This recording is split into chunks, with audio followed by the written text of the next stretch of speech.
आगे बढ़ते आपको ये बताते हैं कि उत्तर प्रदेश के मुख्यमंत्री योगी आदित्यनाथ ने किस माफिया का जिक्र किया जो जीप पर पिस्तौल लहराते हुए हिंदुओं को धमकी देता था। सुनिए।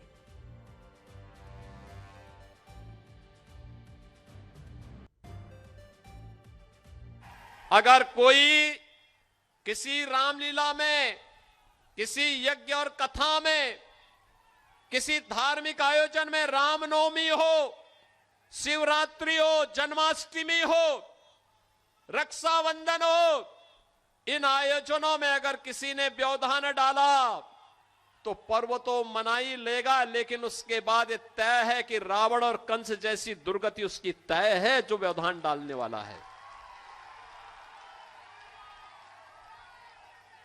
यह तय है कि अगर बेटी और व्यापारी की सुरक्षा में सेंध लगाई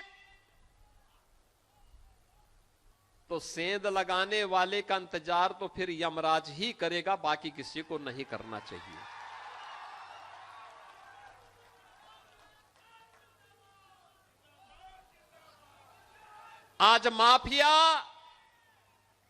आज माफिया पिस्तौल लहराते हुए, कोई धमका करके, खुली जीप में चल करके किसी हिंदू को धमका नहीं सकता है, अब नहीं धमका सकता है। यहां मुख्यमंत्री योगी आदित्यनाथ जिस माफिया की बात कर रहे हैं वो माफिया मुख्तार अंसारी है, जिसकी 2024 में मौत हो गई थी।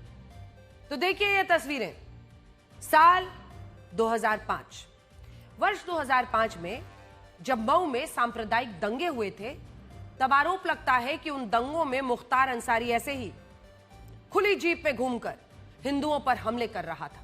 उसके खिलाफ तत्कालीन सरकार ने कोई एक्शन नहीं लिया। हाथ में हथियार तो आपको दिख ही रहा होगा, और कोई ये पुलिस वाला या सेना से जुड़ा हुआ व्यक्ति तो है नहीं, यह है मुख्तार अंसारी।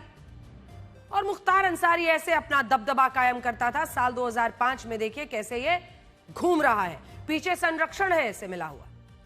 अब मुख्तार अंसारी की हनक ऐसी थी कि उसे कई राजनीतिक पार्टियों का संरक्षण मिला, और इस संरक्षण के ही कारण उसके लिए गाजीपुर जेल में एक बैडमिंटन कोर्ट तक बनाया गया, और उस कोर्ट में मुख्तार अंसारी के साथ बैडमिंटन खेलने के लिए गाजीपुर के तत्कालीन डीएम खुद आया करते थे।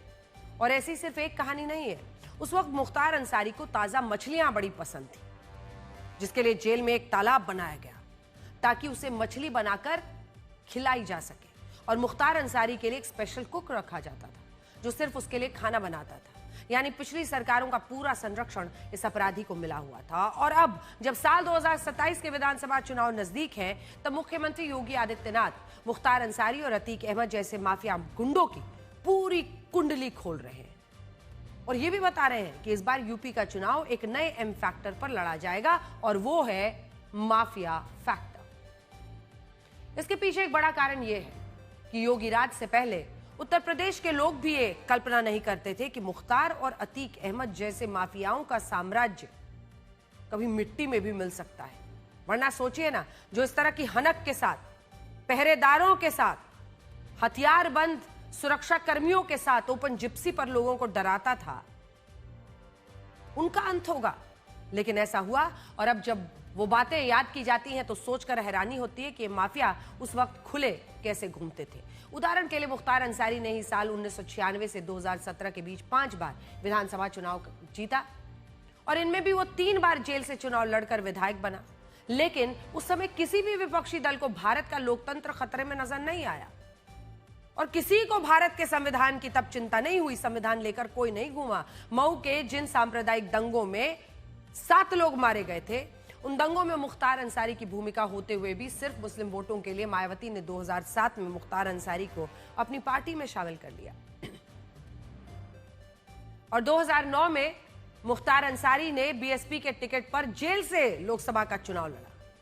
यानी मायावती तो मुख्तार अंसारी पर इतनी मेहरबान थी कि वो उसे जेल से ही विधायक से माननीय सांसद बनाना चाहती थी। लेकिन वाराणसी के लोगों ने ऐसा नहीं होने दिया, और मुख्तार अंसारी को लगभग 17,000 वोटों से हरा दिया। इसके अलावा उत्तर प्रदेश में मायावती और अखिलेश यादव की सरकारों में ऐसा चमत्कार हुआ कि जेल में रहते हुए मुख्तार अंसारी की संपत्ति 21 करोड़ रुपए बढ़ गई।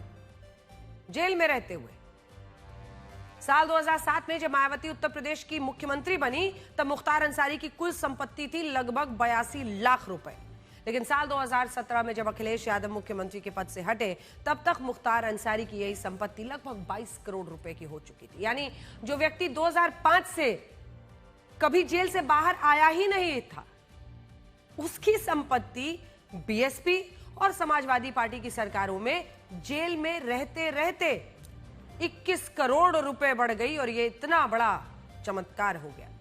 और सोचिए, ये कितनी गंभीर बात है कि जिस व्यक्ति पर साल 1988 में पहली बार हत्या का मुकदमा दर्ज हुआ था, उसे पहली बार किसी मामले में सजा साल 2022 में हुई। यानी पहला फैसला आने में ही 34 साल लगे। ऐसा इसलिए हुआ क्योंकि आरोप लगता है कि पहले की सरकारें मुख्तार अंसारी के खिलाफ पुलिस को किसी मामले में ठीक से जांच नहीं करने देती थी। जो गवाह होते थे उन्हें मुख्तार अंसारी जेल से मरवा देता था।